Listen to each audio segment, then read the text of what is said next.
Good morning to you all. Welcome to the Green Space. You are now talking to Emma Davis. As we all know, anthropogenic environmental degradation is an issue that has been increasingly discussed over the past years. We have been listening to both views, that from the economics and politics, and that from the environmentalists and scientists.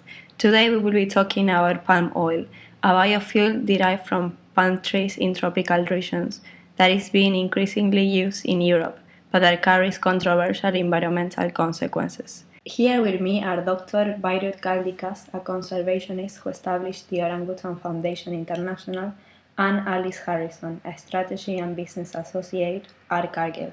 Dr. Galdikas will be uncovering the hidden truth of palm oil.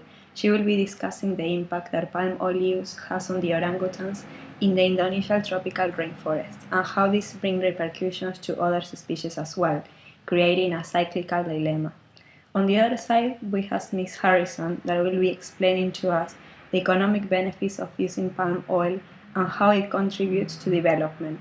Ms. Harrison will also give us her own view on the negative impacts of palm oil. It seems like we are facing a real controversy here. Let's see which argument we go for, guys.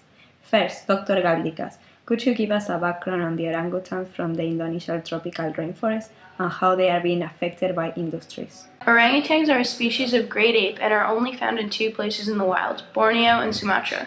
The actual word orangutan means man of the forest. In fact, they share 96.4% of human genetic makeup and have the intelligence of a 6-year-old. Forests are so important to this species because they are arboreal. They spend most of their lives building their nests, gathering food, and raising their young in trees. They are the largest animal to live in trees. Orangutans are killed, beaten, set on fire, run over, and generally left to die when palm oil companies take over their homes. Some can also be captured and caged, which is massively abusive because these giant animals need to be in trees, not in a box. Babies are also taken from their mother and exploited as they are sold to zoos or used for entertainment. As the logging begins, orangutans will try and flee, which then leads to social upheaval, fatal accidents, and starvation. These refugees will try and find any area of undisturbed forest, which leads to crowding and eventually lower birth rates. Multiple studies have shown that if something isn't done quick to protect orangutans, they'll become the first great ape to go extinct. Palm oil is a low energy and low fertilizer crop that provides much higher yields than other oil crops. Overall, it turns out to be much more efficient than other oil crops and offers significant advantages regarding greenhouse gas savings. So, Ms. Harrison, why do you believe this issue has become important? Has the demand for palm oil increased over the past years? Well, at Cargill, we are very proud to be the largest importer of palm oil into the US, and we provide an essential component for over 50% of the products consumers purchase from supermarkets. The reason for such an increase in the demand is because it is a product which is stable at room temperature and provides a longer shelf life than butter or other vegetable oils, which then increases the overall efficiency of a product. So it seems that it's a useful product for many items, but hasn't the increasing demand for palm oil also increased the deforestation in Indonesia? And do you think this is really justifiable? Well, what you need to realize is that every decision that concerns the environment and future sustainability of a planet is going to involve trade-offs. And we must focus on the most efficient way possible of managing the planet's resources. For example, Europe wants to cut 1/5 of greenhouse gases by 2020, and one part of reaching this target will involve 1/10 of vehicles to be fueled by biofuel, which will therefore increase the need for palm oil. At Cargill, we believe we are making the most efficient decisions for everyone based on the given constraints. We're working towards certified sustainable palm oil, which uses already degraded grassland instead of depleting rainforests, and on top of this, research and development into the continual improvement of the genetic superiority of the product we use for a variety of markets. And Dr. Galdikas, what is your opinion on this? These areas where the palm oil companies are clear-cutting in order to grow palms are environmental hotspots rich in biodiversity. While orangutans have little benefits to humans economically, they are a keystone species, one whose very existence in an ecosystem greatly affects the health of other species and the ecosystem at large. When a keystone species disappears, so will other species. Orangutans shape the forest they live in through the seeds of wild fruits that pass through their digestive tracts and are scattered as they travel their home range.